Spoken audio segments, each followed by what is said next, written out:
Welcome back to the deep dive. So you've spent serious time, maybe serious resources, creating really excellent content, right? That deep investigative report, that insightful market analysis.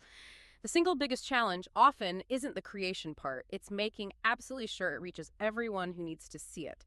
Today, we're tackling the strategy that can really separate simple content creation from, well, exponential distribution, news syndication. News syndication, put simply, it's the methodical practice of distributing your content, your key assets across multiple, authorized platforms, beyond just your main channel. That's exactly right. In today's information economy, creating the content, that's just the entry ticket. Strategic distribution, that's how you actually win the game. So if you're wondering how to get the maximum return, the maximum ROI from every article, every video, every broadcast you produce, well, this is your answer. We're going to explore how syndication fundamentally transforms your whole content lifecycle. We're talking expanding reach exponentially, building real brand authority, dramatically boosting your SEO, and ultimately driving measurable business growth. Okay, let's unpack this then. Because if the goal is maximizing impact, we really need to understand the mechanics. Yeah. We're not just talking about copying and pasting blog posts onto social media, are we? What does this more formal strategic process actually look like? Right. At its core, news syndication is basically a licensing agreement. Think of it as news redistribution, formally. You're granting specific rights for other, hopefully trusted media outlets to publish your original work.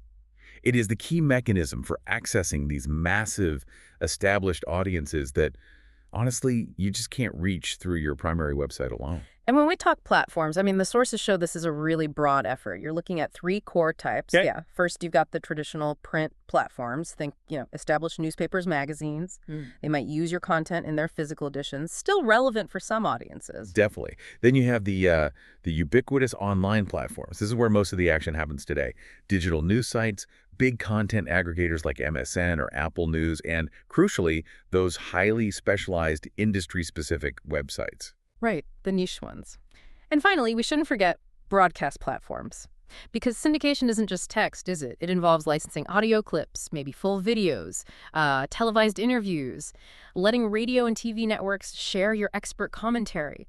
The sheer scope of distribution options is what makes this strategic, not just, tactical sharing. Exactly, and the standard process. It's critical to protect your investment here. You must publish the original content first on your primary site. That's step one.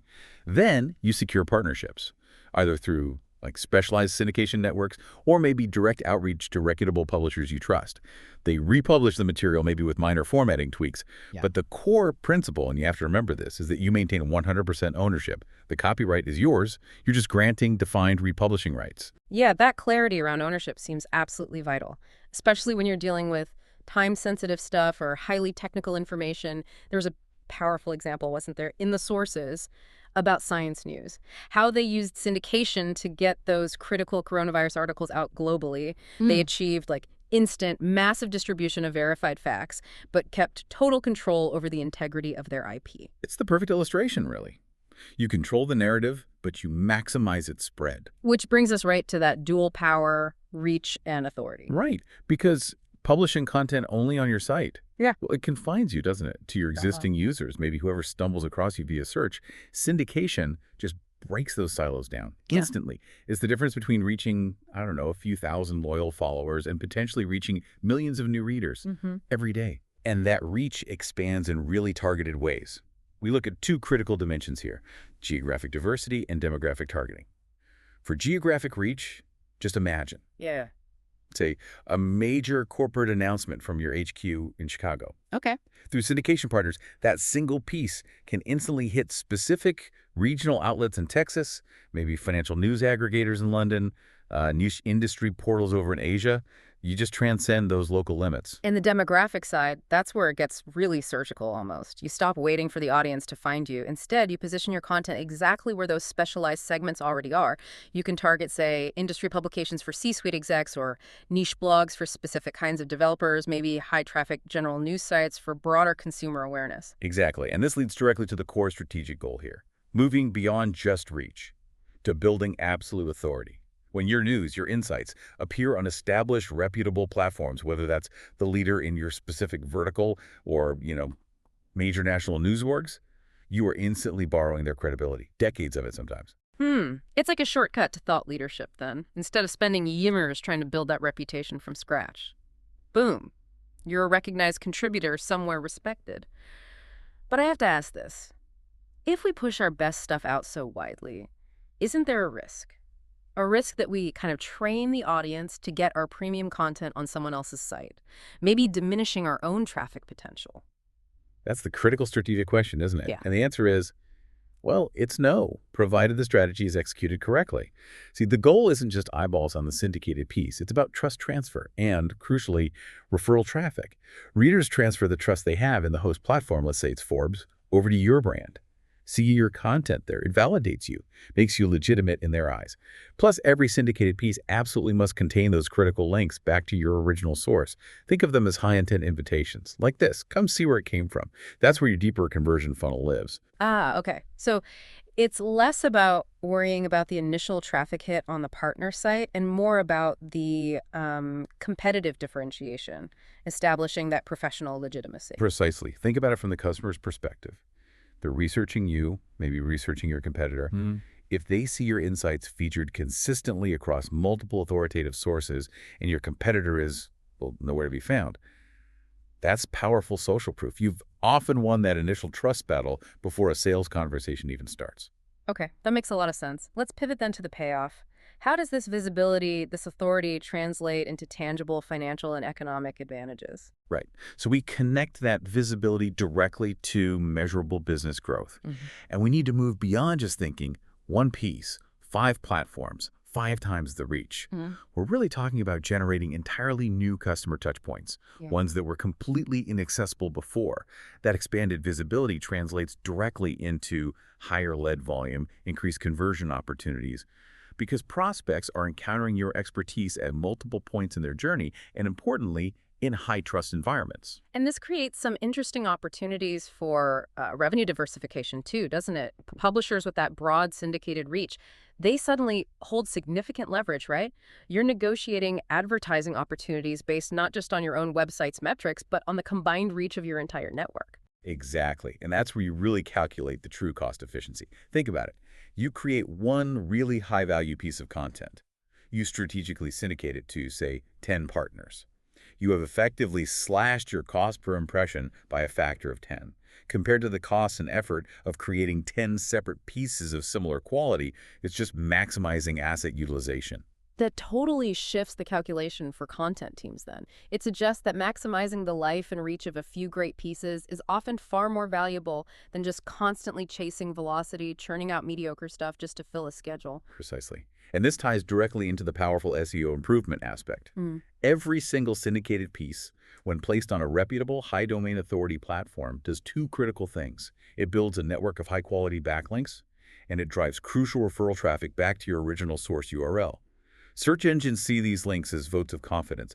They signal that your original domain is an authority on that topic, and that directly boosts your domain authority, your organic search ranking power. So, okay, if your goal is genuinely moving the needle on organic rankings, securing these kinds of authoritative backlinks through syndication is probably a much more efficient use of resources than, say, trying cold outreach for links. Oh, without a doubt. You're earning links based on editorial merit, the quality of your content, not just sending out cold requests hoping someone bites. Furthermore, syndication really facilitates lead generation and messaging consistency. It acts as this continuous, almost passive, lead nurturing engine.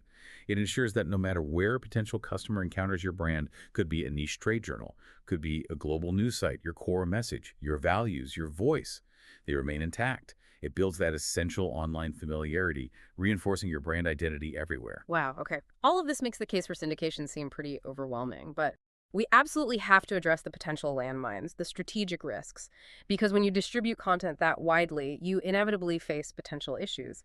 Things like content control loss, and the big one everyone worries about, the risk of a duplicate content penalty from search engines. Right.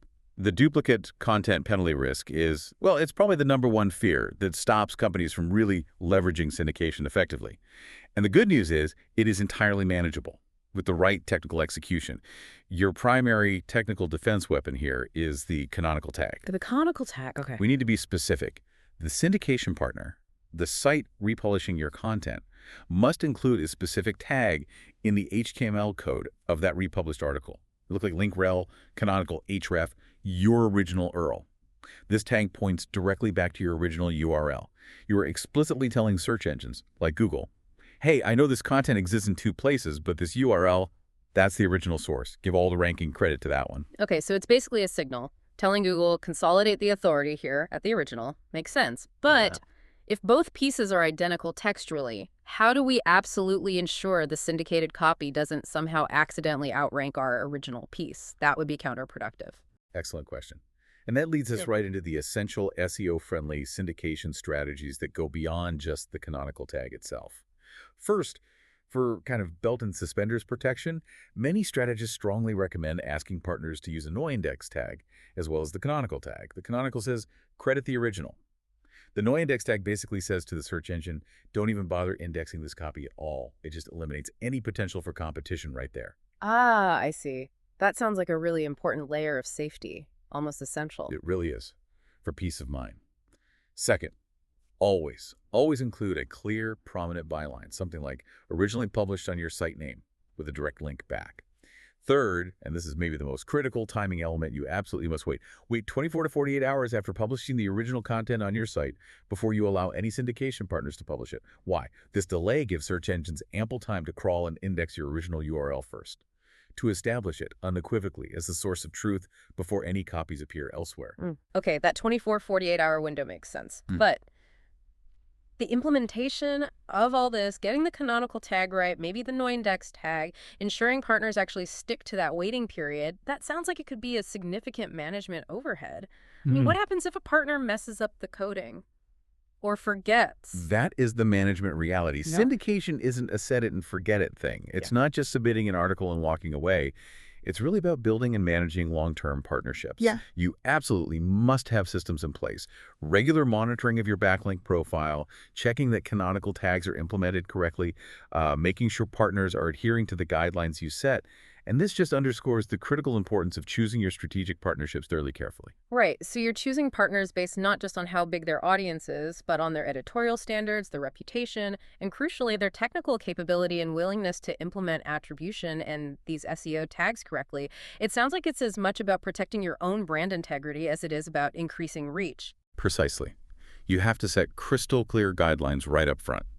Specify attribution requirements, state whether any modifications are allowed or not, detail the correct display of your brand elements, logos, etc.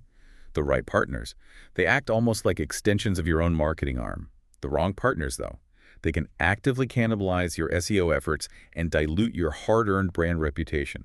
It pays to be selective. Okay, so let's bring this home for everyone listening. New syndication, done right, essentially turns a single content asset into multiple opportunities for reach, for authority, and ultimately for financial growth. Yeah, that's the core idea. And the required actions to really master this strategy, they're pretty clear now, I think. Choose reputable partners who meet high technical standards. Use those canonical tags religiously, maybe the no-index too. Enforce that crucial 24, 48-hour delay. Keep your core messaging absolutely consistent across all platforms. And actively track performance monitor every referral link, every backlink generated. It's a sophisticated system, yes, but one that dramatically amplifies your brand's voice, increases revenue, and fundamentally lowers your per-impression content creation costs. So if the real power here, the true value of content syndication, is its ability to turn one asset into, say, 5 or even more opportunities, and do that while actually increasing revenue and lowering content creation costs, well, that raises a pretty important question, doesn't it?